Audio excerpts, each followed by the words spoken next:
Ang social media ay may maraming benepisyo, kabilang na ang mabilis na communication, pagpapalaganap ng impormasyon, at koneksyon sa ibang tao. Sa mga kaso tulad nito, nakakatulong din ito sa pagdiskubre ng mahahalagang lead o ebidensya na maaaring makatulong sa pagresolba ng mga krimen o suliranin. Nagiging kasangkapan ito hindi lang sa pakikipag-ugnayan kundi pati sa seguridad at katarungan. Habang papalapit ang 4th of July, abala ang Madison, Wisconsin sa pagdiriwang ng kalayaan ng Amerika. Ang lungsod, na nakapwesto sa pagitan ng dalawang lawa, Lake Monona at Lake Mendota, ay sagisag ng ganda ng kalikasan at katahimikan. Ngunit sa maliit na bayan ng Windsor, ilang milya lamang sa hilaga, may kwentong magbubunyag na kahit sa pinakamapayapang puok, may mga lihim, kasinungalingan, at pagtataksil na nananahan. Kilala sina Bart at Krista bilang huwarang mag-asawa, magalang, masipag, at maalaga sa tahanan. Masigasig si Bart sa pagpapanatiling maayos ng kanilang bakuran, samantalang si Krista, na may matingkad na pulang buhok, ay kilala bilang masayahin, malikhain, at palabiro. Hindi marangya ang kanilang buhay, ngunit masaya at puno ng pagmamahalan, lalo na para sa kanilang dalawang anak, sina Mitchell at Chandler. Sa bawat gabi, magkakasama silang naglalaro, naghahapunan, at nagbabarbecue. Tila walang bakas ng unos na paparating. Noong Father's Day ng 2021, nagpadala si Krista ng litrato nilang lahat na magkakasama sa isang kamag-anak. Puno siya ng pagmamalaki sa kanyang mga anak. Si Mitchell, ang panganay, ay 7 taon ng kasintahan ng kanyang nobya noon. Samantalang si Chandler naman ay halos 2 taon ng on and off ang relasyon kay Kat. Si Mitchell, na nagtatrabaho bilang IT, ay nakatira kasama ang kanyang fiancé malapit lamang sa bahay ng kanyang mga magulang. Si Chandler naman, isang Eagle Scout, ay tila isang binatang mabilis ang pag-usbong sa buhay. Nagtatrabaho ng part-time sa isang insurance company habang tinatapos ang kanyang kolehiyo at nakatira pa rin sa kanilang tahanan. Hindi lang iyon, ikinuwento ni Chandler sa pamilya ang isang napakagandang oportunidad na makapagtrabaho sa SpaceX sa Florida at balak pa niyang isama roon ang kanyang nobya. Para sa maraming pamilya, perpekto ang kanilang kalagayan.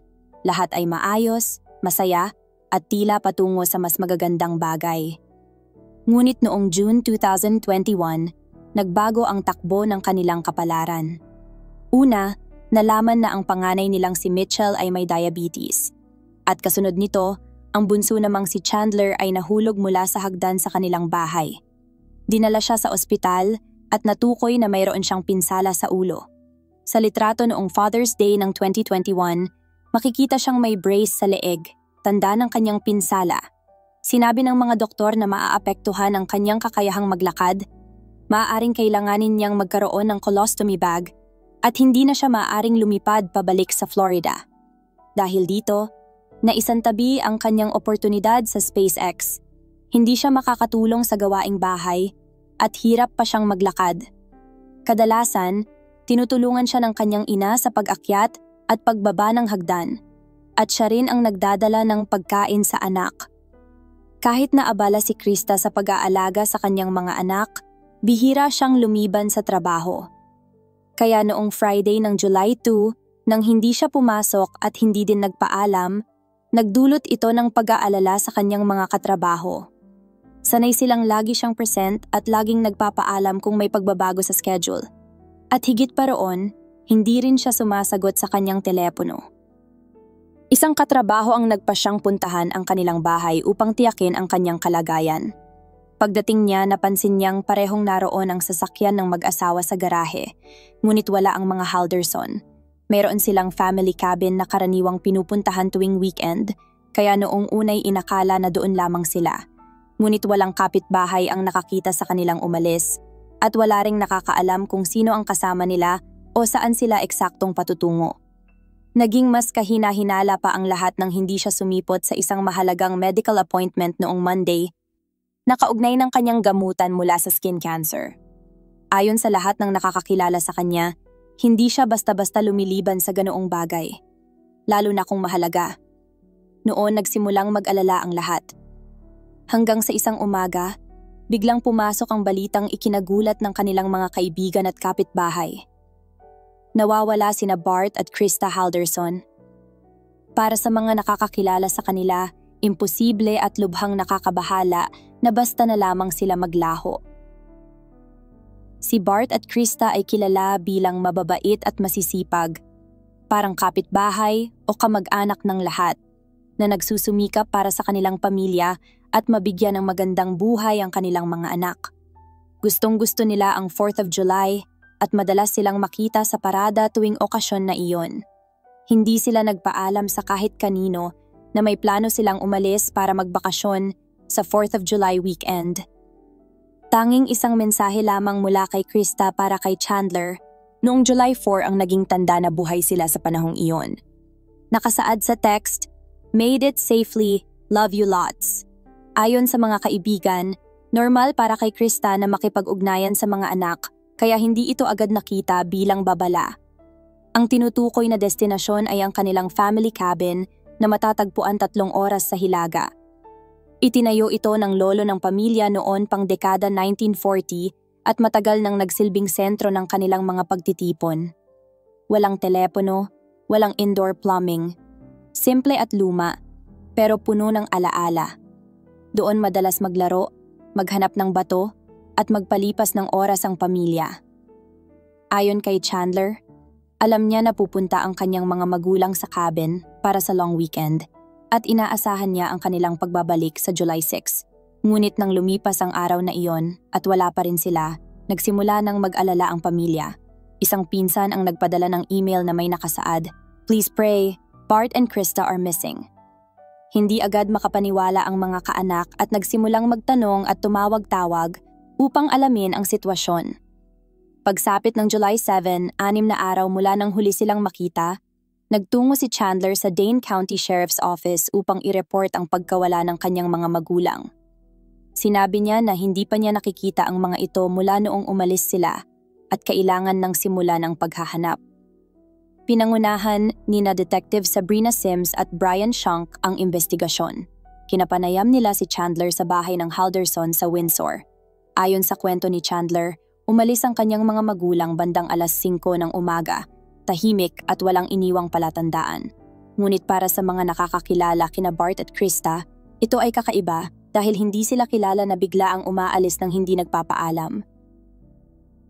Sinabi ni Chandler sa mga investigador na balak ng kanyang mga magulang na ayusin ang water pump at fire pit sa kanilang cabin na parehong nasira sa isang bagyong dumaan kamakailan. Inilahad din niyang tinulungan niya ang mga ito sa pag-iimpake ng mga gamit, kabilang ang isang pipe wrench, palakol, at mga lalagyan ng gasolina para sa chainsaw. Nagdala rin umano ang kanyang mga magulang ng alak at pera, at nabanggit niyang maaaring dadaan ang mga ito sa isang kasino upang magsugal. Gayunpaman, ayon sa mga nakakakilala sa pamilya, ito ay salungat sa kanilang ugali, lalo na kay Bart, na kilalang masinop sa pera. Nang siyasatin ng mga investigador ang tahanan ng mga Halderson, napansin nilang parehong nakaparada sa garahe ang sasakyan ni na Bart at Krista. Ipinahayag ni Chandler na sumama ang kanyang mga magulang sa isang mag-asawang hindi niya kilala at gumamit sila ng sasakyan ng mga ito. Sa pagsusuri ng mga pulis sa home security camera ng mga kapitbahay, nakunan ng video ang isang puting van na bumabaybay sa kalye ng mga Halderson noong madaling araw ng Friday, July 2. Pinaghinalaan ng mga investigador na ito ang sasakyang ginamit ng misteryosong mag-asawa. Upang makakuha ng karagdagang impormasyon, kinausap ng mga investigador si Mitchell, nakatatandang kapatid ni Chandler na nakatira malapit sa kanilang mga magulang. Ngunit ayon kay Mitchell, wala siyang alam na mga kaibigan ng kanyang mga magulang na maaaring sumama sa kanila sa cabin. Walang pangalan, walang numero, at walang sino man sa pamilya o mga kaibigan ang nakakakilala sa naturang mag-asawa. Nakapagtataka pa na wala ring nakarinig o nakakita sa kanila matapos umalis at nananatiling nakaparada ang mga kotse ni na Bart at Krista sa kanilang garahe. Sa puntong iyon, napagpasyahan ng mga awtoridad na magpadala ng team patungo sa cabin upang alamin ang nangyari. Ang lugar ay nasa loob ng kagubatan sa Wolf River area sa Lang Lake County, Northeast Wisconsin. Isang lugar na tahimik, hindi matao, ngunit may maraming recreational activities gaya ng pangingisda at rafting sa mga rumaragasang agos ng ilog. Ang nasabing cabin ay matagal ng pag-aari ng pamilya Halderson at doon sana ginugol ni Bart at Krista ang 4th of July weekend. Maganda ang lugar, ngunit may kaakibat din itong panganib. Ang ilog ay madaling maging lugar ng pagkalunod at ang kagubatan ay madaling maging lugar kung saan mawawala ka. Kaya't hindi nakakagulat na may mga taong nawawala sa lugar na ito. Noong July 8, nakatanggap si Detective Sergeant Groth ng tawag upang tulungan ang Dane County Sheriff's Office sa paghahanap sa cabin ng mga Halderson. Bilang investigador, binigyan siya ng body camera na agad na na-activate pagdating nila sa property. Nakaharap niya si Mitchell Halderson, anak ni Bart at Krista, kasama ang kanyang fiancé. Isang linggo matapos na misteryosong nawala ang kanyang mga magulang, nagdesisyon sina Mitchell at ang kanyang fiancé na bumiyahe ng 3 oras patungo sa cabin. Labis ang kanilang pagkabahala at pagkabigla sa pagkawala ng kanilang mga magulang, kaya nagpasya silang hanapin ang mga ito. Habang naglalakad-lakad sa paligid ng property, napansin nila na hindi na alagaan ng damo at sa ilang lugar aabot pa ito sa baywang o dibdib. Halata ding hindi nagamit ang cabin. Lahat ng pintuan at bintana ay nakasara at walang senyales na may gumalaw sa loob. Nang pumasok si Detective Groth sa cabin, napansin niya ang madilim na paligid at ang pinakamatarik na hagdan na kaniyang nakita. Tumungo siya sa isang pinto na patungo sa cellar, dala ang kanyang baril bilang proteksyon sa kanilang kaligtasan sapagkat hindi nila alam kung ano ang nasa loob ng lugar. Ngunit sa kabila ng takot ng lahat, ang cabin ay walang tao, walang anumang galaw at walang senyales na ginalaw ang mga gamit. Ang bawat indikasyon ay nagpapakita na ang cabin ay tila iniwan at walang nakatira rito. Matapos magsagawa ng masusing paghahanap sa cabin, nagtungo ang mga investigador sa lawa upang suriin ang mga sheds at iba pang maliliit na gusali sa paligid. Maraming outbuildings, boathouses, at iba pang maliliit na istruktura na posibleng maging taguan ng mga tao. Sa isip ng isa sa mga investigador, maaaring si Krista ay pinipigilan o ikinukulong sa isa sa mga ito. Tinalakay nila ang posibilidad na maaaring hawak laban sa kanilang kagustuhan ang mag-asawa. Kaya't pinag-isipan nila ang mga padlocks sa labas ng mga gusali. Pinwersa nila ang padlock sa boathouse, ngunit wala sina Bart at Krista. Si Mitchell Halderson ay labis na nag-aalala habang nagpapatuloy ang paghahanap sa property.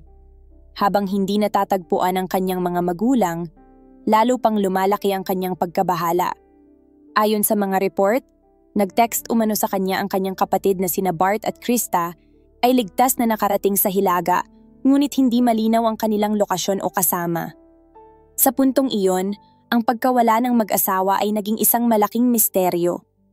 Wala silang pangalan ng kasama, hindi alam kung anong sasakyan ang ginamit, at walang tiyak na lokasyon, tila naghahanap sila ng karayom sa napakalaking damuhan na umaabot sa 900 square miles. Walang bakas ng katawan o anumang palatandaan sa cabin, kaya't ang isip ng mga investigador ay nagpunta sa pinakamasamang posibilidad. Buhay pa ba sina Bart at Krista?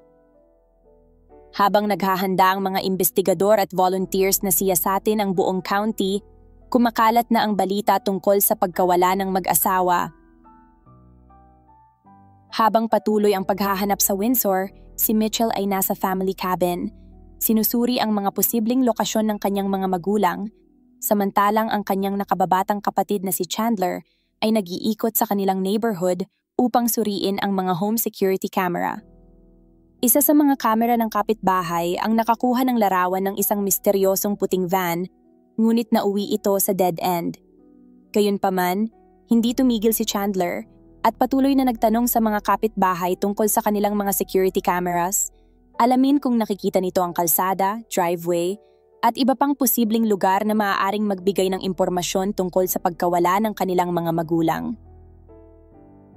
Lumapit si Chandler sa isa pang bahay ng kapitbahay at kumaway sa kamera. Ipinakilala ang sarili bilang si Chandler Halderson, nakatira lamang siya sa kalsadang iyon. Sa isang bahay, may mas professional na surveillance system, kaya nakipag-usap siya sa may-ari tungkol sa mga anggulo ng kamera at kung may night vision ito.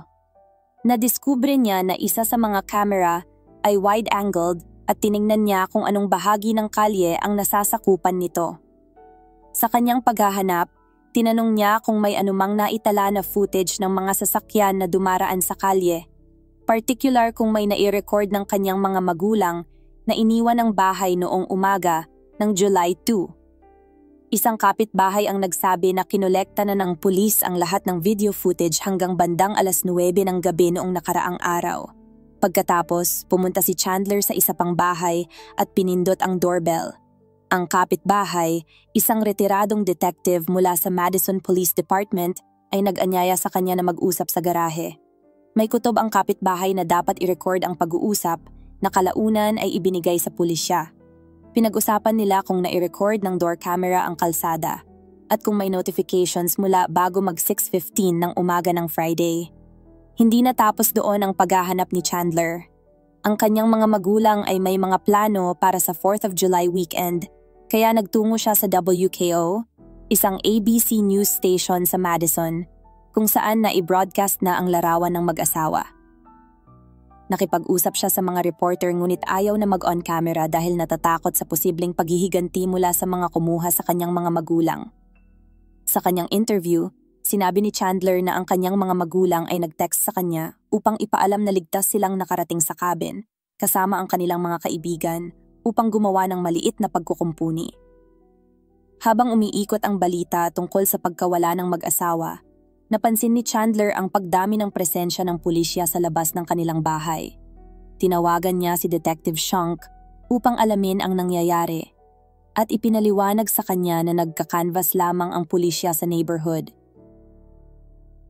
Samantala, isang magsasaka sa Cottage Grove, isang bayan mga 20 minutes mula sa tahanan ng Halderson sa Windsor, ay nag-report ng kahina-hinalang obserbasyon noong nakaraang linggo. Nang ito ay puntahan, natuklasan nila ang isang bagay na nagbago sa buong investigasyon. Sinabi ng isa sa mga residente ng Bukirin na dumaan si Chandler sa kanilang bahay noong July 5, sakay ng sasakyan, at nagpark ito malapit sa kakahuyan. Napansin niya si Chandler na naglalakad mula sa kagubatan at ito ay itinuturing na kakaiba. Habang tumitingin-tingin sa Bukirin ang mga investigador, napansin ng isa sa mga detective ang ilang turkey vultures na lumilipad sa itaas ng kagubatan. Ang turkey vultures ay malalaking ibon na kumakain ng patay na hayop, kaya bilang isang detective, napagtanto niya mula sa kanyang karanasan na maaring may patay na kung ano sa lugar na yon. Ito rin ay nasa parehong lugar kung saan nagpark si Chandler ng kanyang sasakyan.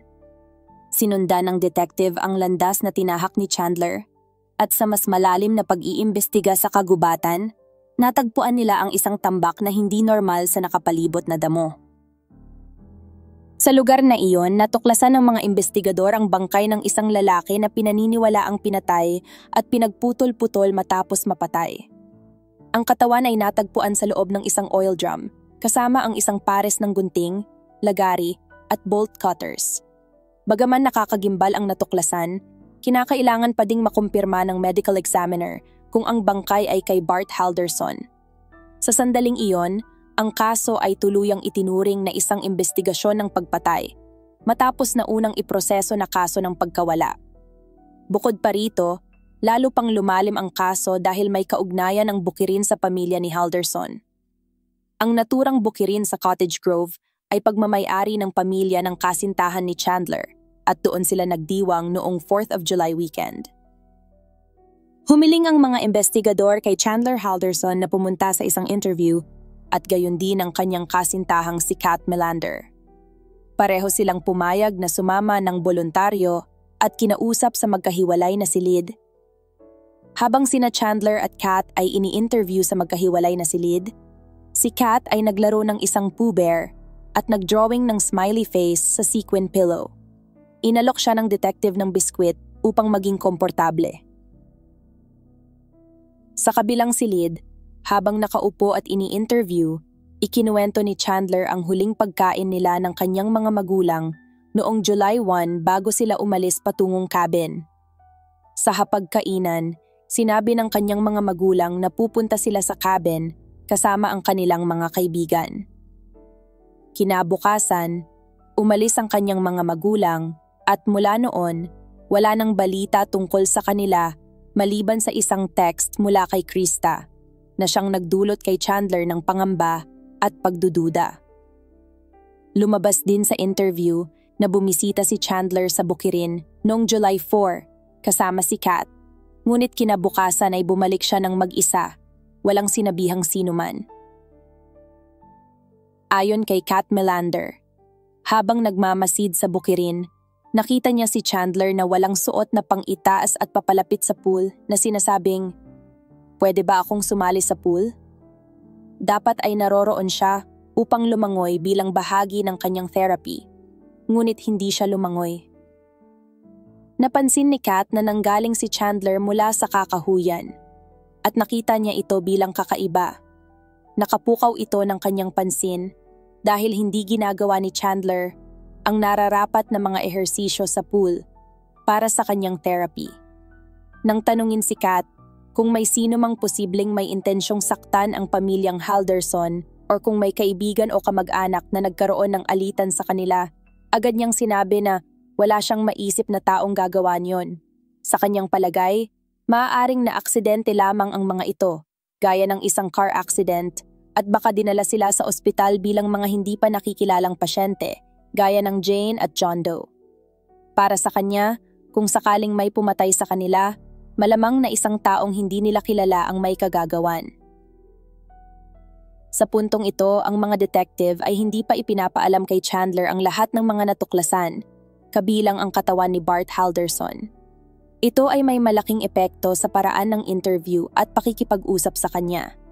Inilatag ng mga investigador ang buong kwento na alam nila mula sa simula at hinikayat si Chandler na maging tapat, sabihin ang totoo, at ipaliwanag ang nangyari sa kanyang mga magulang. Ngunit may kasunod pang mas mahihirap na tanong. Habang natagpuan ang katawan ni Bart, nananatiling misteryo kung nasaan si Krista Halderson. Walang nakakita sa kanya at wala pang natagpo ang katawan, kaya nagtataka ang mga investigador. Buhay pa ba si Krista? May posibilidad bang may kinalaman si Krista sa pagkamatay ni Bart? O siya ba ay bihag o tinorture ng ibang tao? Paulit-ulit siyang hinihimok ng mga investigador na magsabi ng totoo, kung may nangyaring aksidente, kung nagkaroon ng pagtatalo, o kung ipinagtanggol lamang niya ang sarili. Ngunit matapos ang ilang sandali, tanging isang salita ang kanyang nasambit. Lawyer. Sa kanyang paghingi ng abogado, agad natapos ang investigasyon. Sa mga mata ng mga bihasang investigador, may isang bagay na tumatak. Nang sinabi kay Chandler na wala na ang kanyang mga magulang, wala itong naging matinding reaksyon. Isang bagay na inaasahan sana kung ang isang anak ay biglaang malalaman ng ganitong balita. Hindi pa man siya noon inaakusahan ng pagpatay, sinampahan na si Chandler ng kasong pagbibigay ng maling impormasyon sa isang kaso ng nawawalang tao. Ipinilit niyang ang kanyang mga magulang ay pumunta sa cabin, ngunit lumabas sa investigasyon na hindi sila umalis sa kanilang tahanan. Sa ikalawang pagkakataon, hawak ang search warrant. Pumunta ang mga crime scene investigators sa bahay ng Haldersons. Sa basement, natagpuan nila ang mga bakas ng dugo sa magkabilang panig na nagpatindi ng pangamba at pagkabigla. Ayon sa kanila, napakasama at nakakatakot ng nangyari. Batid nila na pumasok si Bart sa bahay, ngunit hindi na siya lumabas, at bawat indikasyon ay nagpapakita ng kasamaan at malupit na pangyayari. Noong July 15, 4 na araw matapos arestuhin si Chandler, lumabas ang resulta ng autopsy. Kinumpirma ng Dane County Medical Examiner na ang mga labi na natagpuan sa Bukirin ay kay Bart Halderson. Ayon sa paunang pagsusuri, si Bart ay binaril at pinaghati-hati ang katawan matapos mapatay. Ang resulta ng autopsy ang lalong nagpatibay ng hinala ng mga investigador. Ngayon ay mayroon na silang sapat na ebidensya upang sampahan si Chandler ng kasong pagpatay.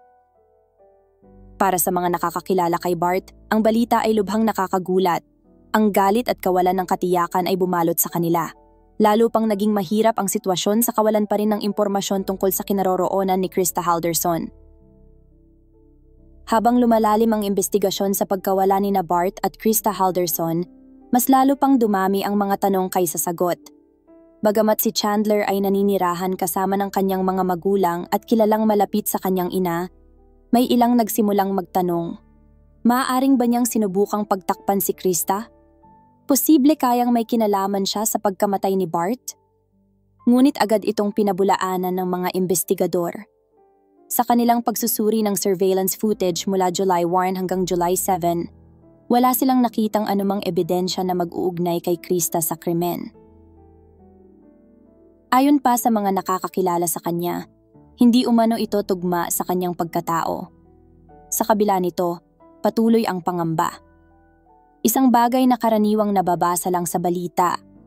Ngunit ngayon, nangyayari na sa sarili nilang pamilya. May kaunting pag-asa pa noon na si Krista ay buhay at nawawala lamang. Pati ang mga awtoridad ay umaasa pa rin, kaya't humingi sila ng tulong mula sa publiko upang mahanap si Krista ng buhay. Sa puntong iyon, wala pa silang ebidensya upang sabihing patay na siya.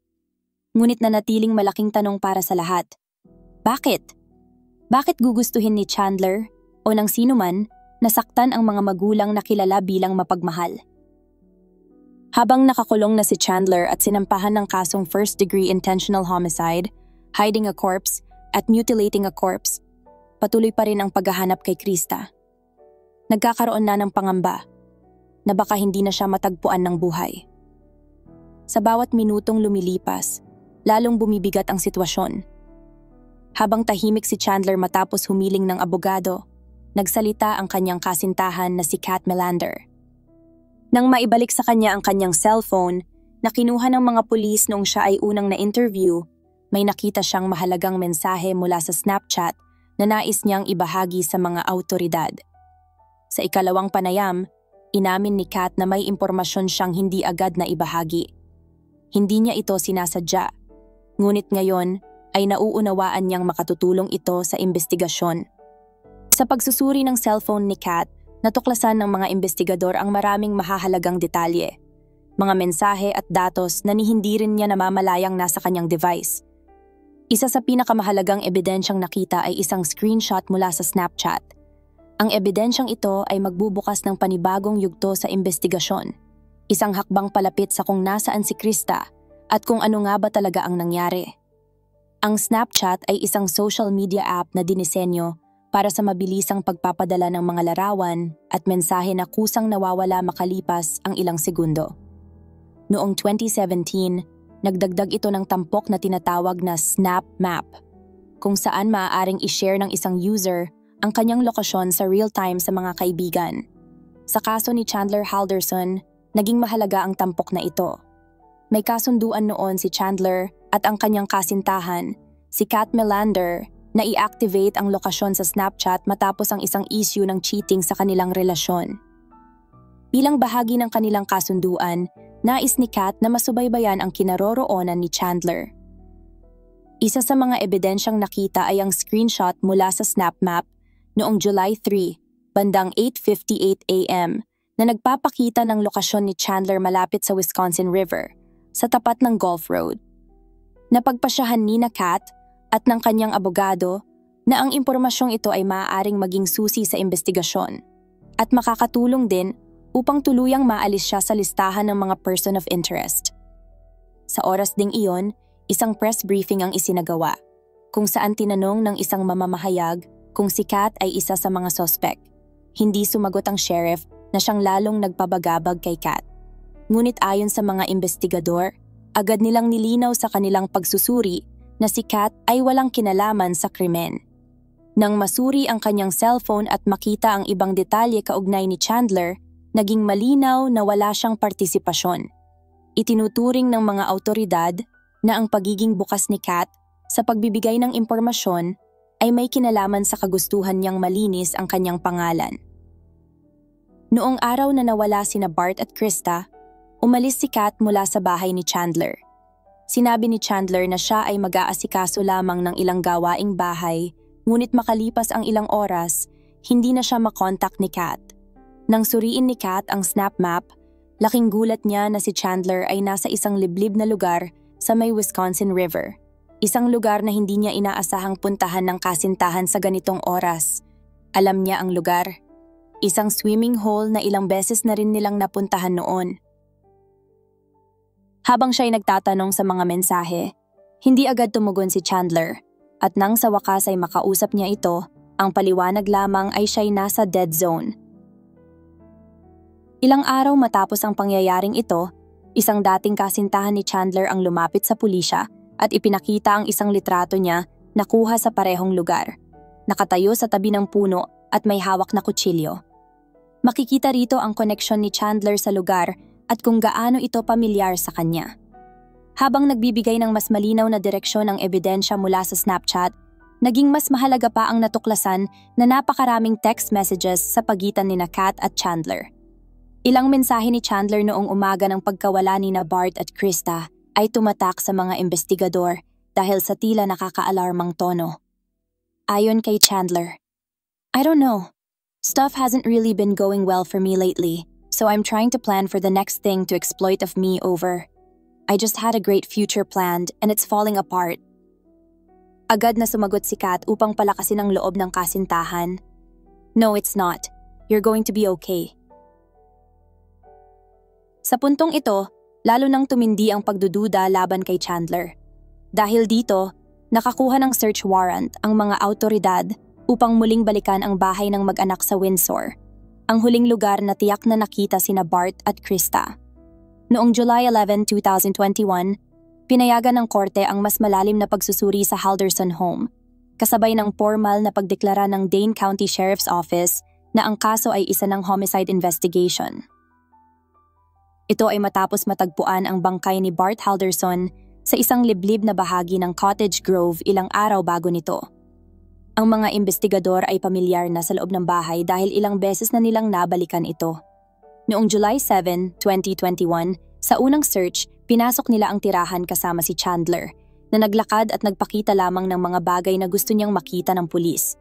Sa kanilang pagmamasid, napansin nila na may kakaiba sa fireplace sa den.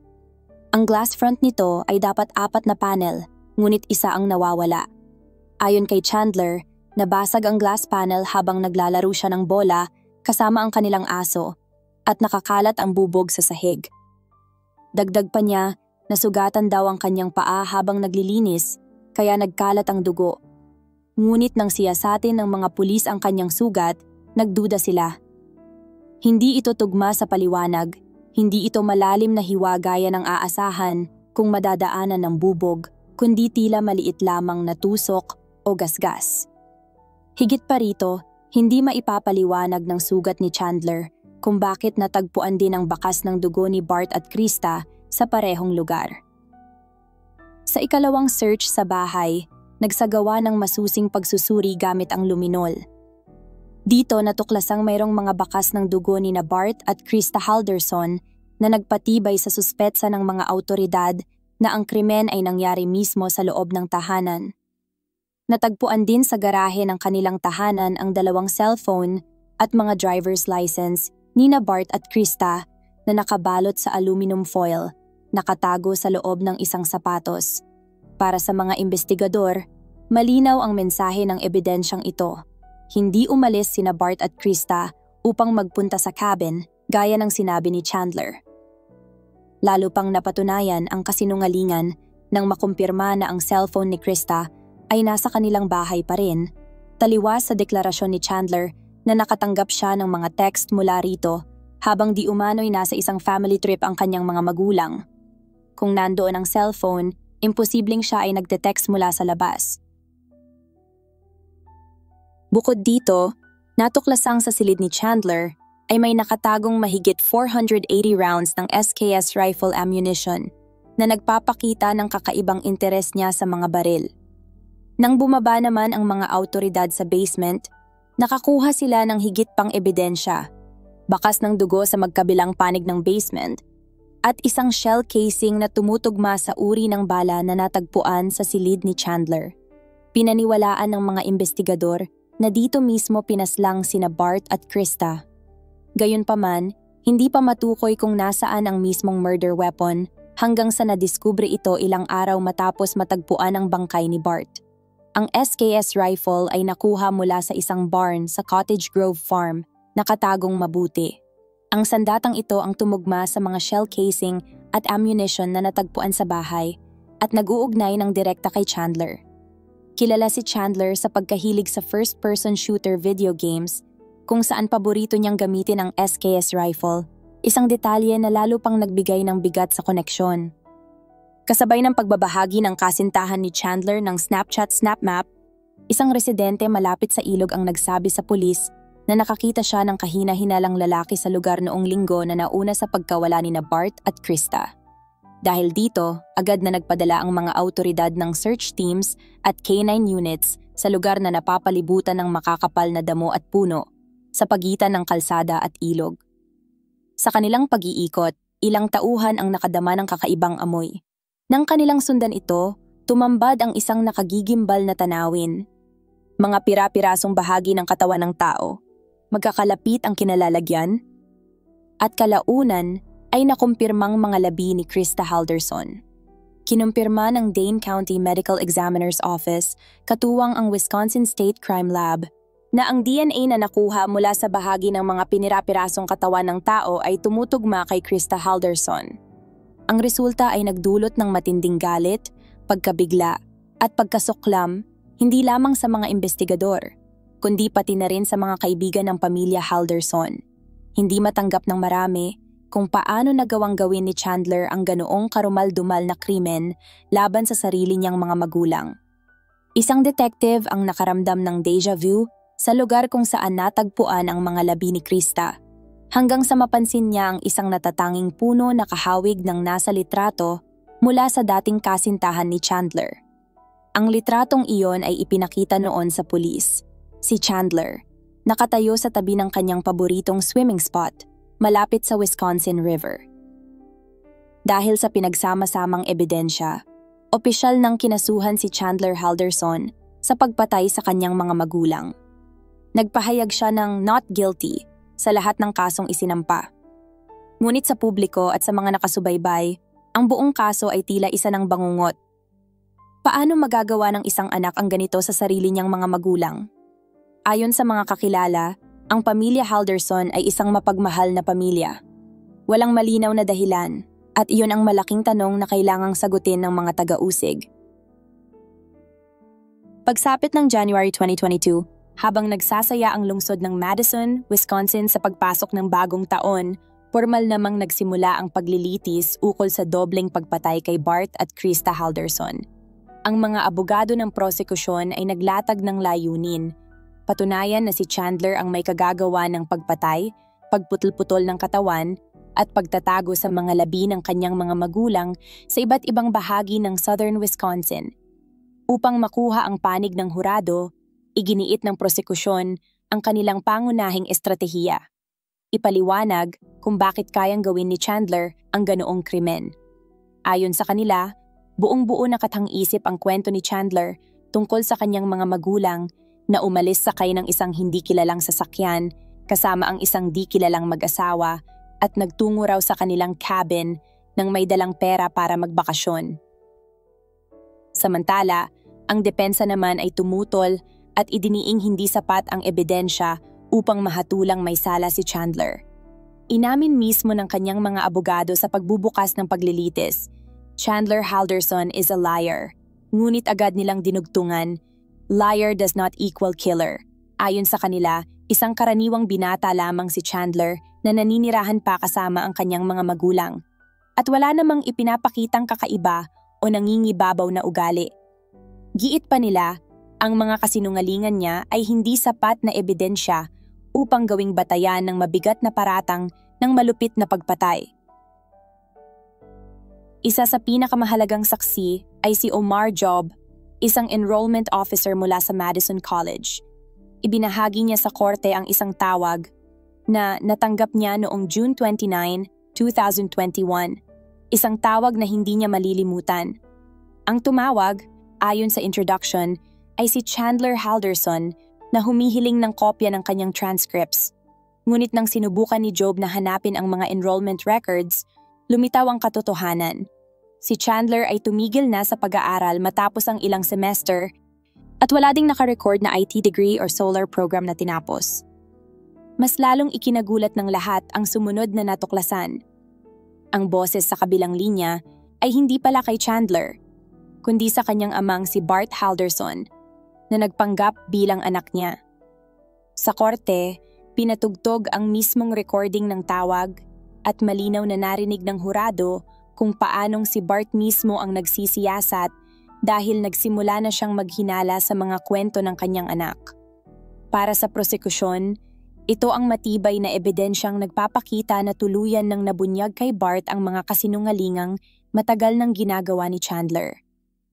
Ayon sa mga investigador, ilang buwan nang lumilikha si Chandler ng peking email accounts gamit ang pangalan ng mga imbentong school employees upang linlangin ang kanyang ama tungkol sa dahilan kung bakit hindi niya makuha ang kanyang transcript. Gumagamit pa siya ng Gmail accounts imbes na opisyal na madisoncollege.edu, isang bagay na agad napansin ng mga investigador. Lumabas din sa korte na hindi totoo ang internship ni Chandler sa American Family Insurance. Wala ring ebidensya na siya ay tumanggap ng trabaho sa SpaceX o may kaugnayan kay Elon Musk. Para sa mga taga-usig, ang lahat ng ipinagmamalaki ni Chandler, kolehiyo, trabaho at kinabukasan ay pawang kasinungalingan. Hindi nag-cross-examine ang depensa sa puntong ito marahil bilang taktika upang hindi lalong masira ang imahe ng kanilang kliyente sa harap ng hurado. Ngayon, ipinakita ng prosekusyon ang mas malinaw na larawan. Si Chandler ay hindi ang anak na may pangarap sa teknolohiya at magandang kinabukasan, kundi isang mapanlinlang na anak na gumawa ng kasinungalingan. At nang halos mabunyag ang lahat, dumating ang huling butil ng ebidensya, isang text message mula kay Bart. Matapos ang tawag kay Omar Job noong June 29, agad nag-text si Bart kay Chandler. I spoke with Omar Job. Ipinabatid din niya na makikipagkita sila sa isang school administrator sa July 1, 2021, bandang 2 p.m. At kailangan niyang isama si Chandler. Sa hapon ding iyon, nag-text si Bart, I'm ready whenever you are. Ito ang huling text message mula kay Bart at ang huling araw na nakitang buhay ang mag-asawang Bart at Krista Halderson. Nang mabisto ni Bart ang kasinungalingan ng anak, nagpasya umano si Chandler na wala na siyang ibang paraan upang maitago ang lahat. Ayon sa prosecution, iyon ang puntong pinili niyang patayin ang kanyang mga magulang. Sa mga text messages, makikita ang utos ni Chandler sa kanyang ina. Dad's phone died. Text or call me and get soda on your way home. I have an extra hour of work. At sumagot si Krista ng huling mensahe. K. Ang huling sagot mula sa kanya bago siya tuluyang nawala. Ngunit hindi pa rito nagwakas ang mga kasinungalingan ni Chandler. Isa sa kanyang mga gawa-gawang kwento ay ang umano'y malubhang head injury.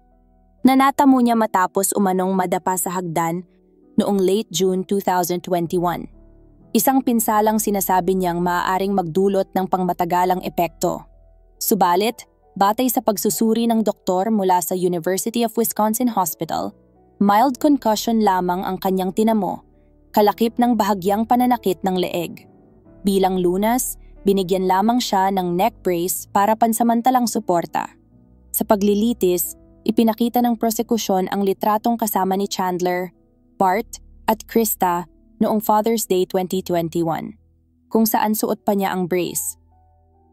Ngunit ilang linggo lamang bago ang krimen, sa surveillance footage ng July 1, 2021 sa Quick Trip at Fleet Farm, makikitang malayang nakapaglalakad si Chandler nang walang suot na brace.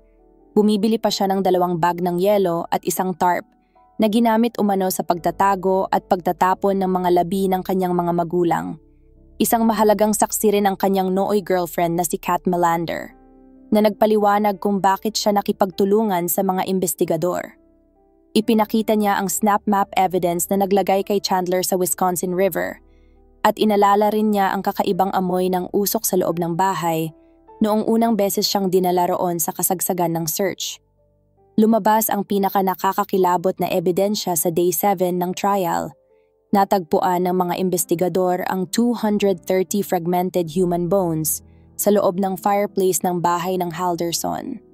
Sa pagsusuri ng video footage mula sa kamera ng kapitbahay, nakitang may malapulang glow sa loob ng bahay. Patunay na buong gabi ay nakasindi ang fireplace. Ayon sa forensic experts, tinangka ni Chandler na sunugin at i-cremate ang mga bungo ng kanyang mga magulang. Pagkalipas ng 8 araw ng testimonya at ebidensyang iniharap ng prosecution, dumating ang pagkakataon ng depensa. Ngunit sa halip na magharap ng sariling saksi, pinili nilang tapusin ang kanilang kaso nang walang kahit sinong ipinresenta, isang desisyong labis na ikinagulat ng nakararami. Sa closing arguments, inilarawan ng prosekusyon ang mga ebidensya na tila piraso ng isang jigsaw puzzle. Lahat ay malinaw na nagtuturo kay Chandler. Ayon sa kanila, "We know that Bart and Krista went into that home and never came out, at least not as whole people." Samantala, iginigiit ng depensa na bagaman maraming kasinungalingan si Chandler, hindi ito sapat na patunay na siya mismo ang pumatay. Giit pa nila, motive does not mean intent. Ngunit noong January 2022, matapos lamang ng halos 2 oras na deliberasyon, nagbigay ng hatol ang korte. We, the jury, find the defendant, Chandler M. Halderson, guilty of first-degree intentional homicide. Idineklara siyang guilty sa lahat ng 8 kaso, kabilang ang 2 counts of first-degree intentional homicide, mutilation of a corpse, hiding of a corpse, at paggamit ng mapanlinlang na impormasyon upang hadlangan ang investigasyon. Noong March 2022, sa sentensya, unang beses na nagsalita si Chandler. Hindi siya humingi ng tawad o nagpakita ng pagsisisi. Sa halip ay inihayag niya na maghahain siya ng appeal. If there are any lawyers listening and willing to take on my appeal, please reach out to me. Para sa maraming nakasaksi, iyon ay patunay ng kanyang kawalan ng remorse o empathy para sa kanyang mga magulang. Si Chandler ay hinatulang mabilanggo ng habambuhay na walang posibilidad ng parol. Para sa pamilya at mga kaibigan ni Bart at Krista, isang hustisyang tinanggap nila nang may matinding lungkot. Sila ay inilarawang magigiliw, mapagmahal at handang ibigay ang lahat para sa anak nilang si Chandler. Noong April 2023, 2 sa kanyang mga kaso kaugnay sa pagtatago ng mga labi ng kanyang mga magulang ay binawi, ngunit nanatili ang hatol at ang kanyang sentensya.